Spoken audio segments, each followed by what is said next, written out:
পবিত্র পিতাকে ধন্যবাদ দেই। আজকে সুন্দর একটি দিন তিনি দেখার সুযোগ করে দিয়েছেন। আজকে আমি পবিত্র বাইবেলের মথি লিখিত সুসমাচার তার ৭ অধ্যায় ৭ থেকে ১২ পদ পর্যন্ত পাঠ করব। এখানে প্রার্থনার কথা লেখা রয়েছে। পাঠ করছি ৭ পদ। যাচনা করো তোমাদিগকে দেওয়া যাইবে।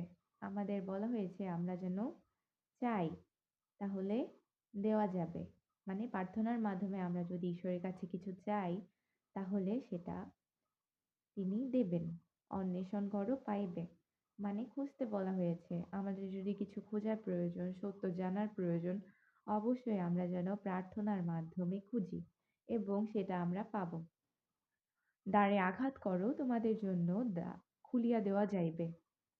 এবং পবিত্র পিতা সবসময় আমাদের জন্য অপেক্ষা করছেন এবং আমরা যদি দ্বারে আঘাত করি, মানে আমরা প্রার্থনার মাধ্যমে তাকে যদি জানাই যে আমাদের এটা প্রয়োজন, তিনি অবশ্যই সেই দ্বার খুলে দেবেন। সেটা যত কঠিনই হোক না কেন, আমাদের জীবনে কোনো সমস্যা আসলেও তিনি সেটা খুলে দেবেন।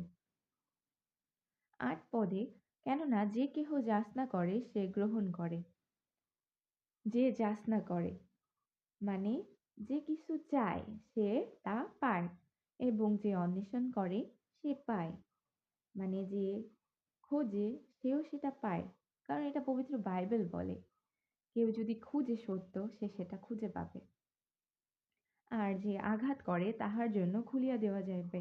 এবং পবিত্র পিতার কাছে যদি আমরা প্রার্থনার মাধ্যমে কোনো একটা কঠিন বিষয় জানাই যেটা কখনোই হওয়া সম্ভব না, কিন্তু পিতা সেই কথা শুনবেন।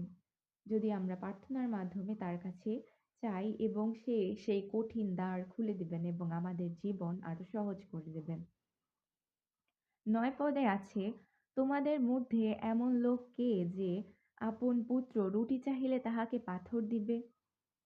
১০ পদে আছে, কিংবা মাছ চাহিলে তাহাকে সাপ দিবে?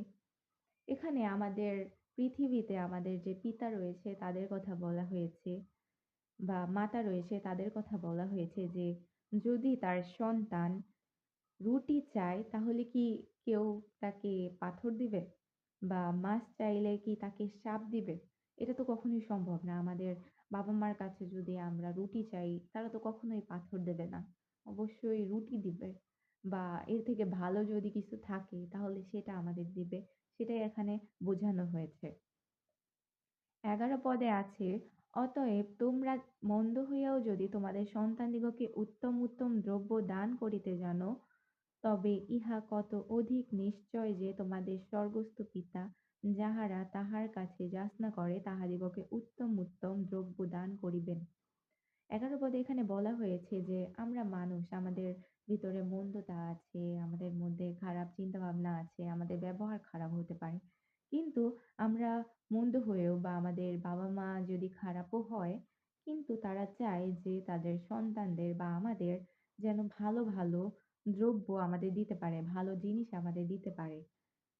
এবং পবিত্র বাইবেল বলছে, তবে ইহা কত অধিক নিশ্চয় যে, মানে এটা নিশ্চয়তা দিচ্ছে যে এটা আরো কত সত্য বিষয় বা গভীর বিষয় যে তোমাদের স্বর্গস্থ পিতা যাহারা তাহার কাছে যাচনা করে। স্বর্গস্থ পিতা মানে এখানে ঈশ্বরকে বোঝানো হয়েছে যে আমাদের যে স্বর্গস্থ পিতা ঈশ্বর, যাহারা তাহার কাছে যাচনা করে মানে আমরা বা আমাদের পিতামাতারা তার কাছে যে যাচনা করি বা চাই, তাহাদিগকে উত্তম উত্তম দ্রব্য দান করিবেন। ঈশ্বর আমাদেরকে নিজেদের সন্তান হওয়ার সে ক্ষমতা দিয়েছেন এবং সন্তান হিসেবে আমরা যদি ঈশ্বরের কাছে কিছু চাই, সে অবশ্যই অনেক ভালো, ভালো জিনিস আমাদের দিবে।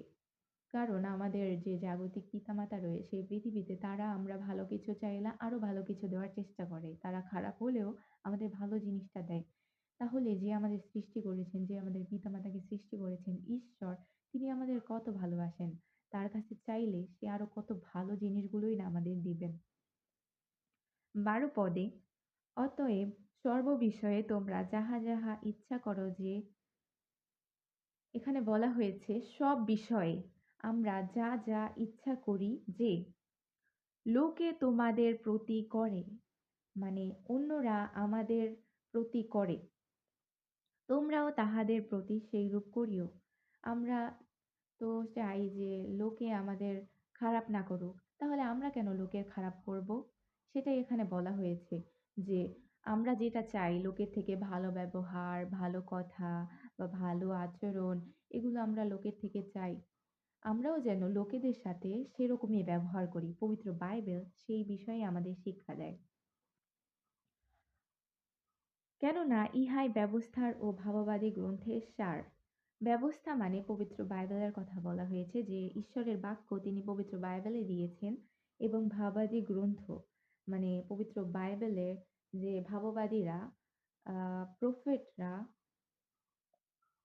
যে বাক্য দিয়েছে, গ্রন্থ মানে যে বইটা দিয়েছে, সেই বইয়ের মূল বিষয়বস্তুই এটা যে আমরা যেমন চাই লোকে আমাদের সাথে ভালো ব্যবহার করুক, আমরাও যেন সেই ব্যবহার করি। ইহাই প্রভুর বাণী, প্রভুর বাণীর জয় হোক। ধন্যবাদ।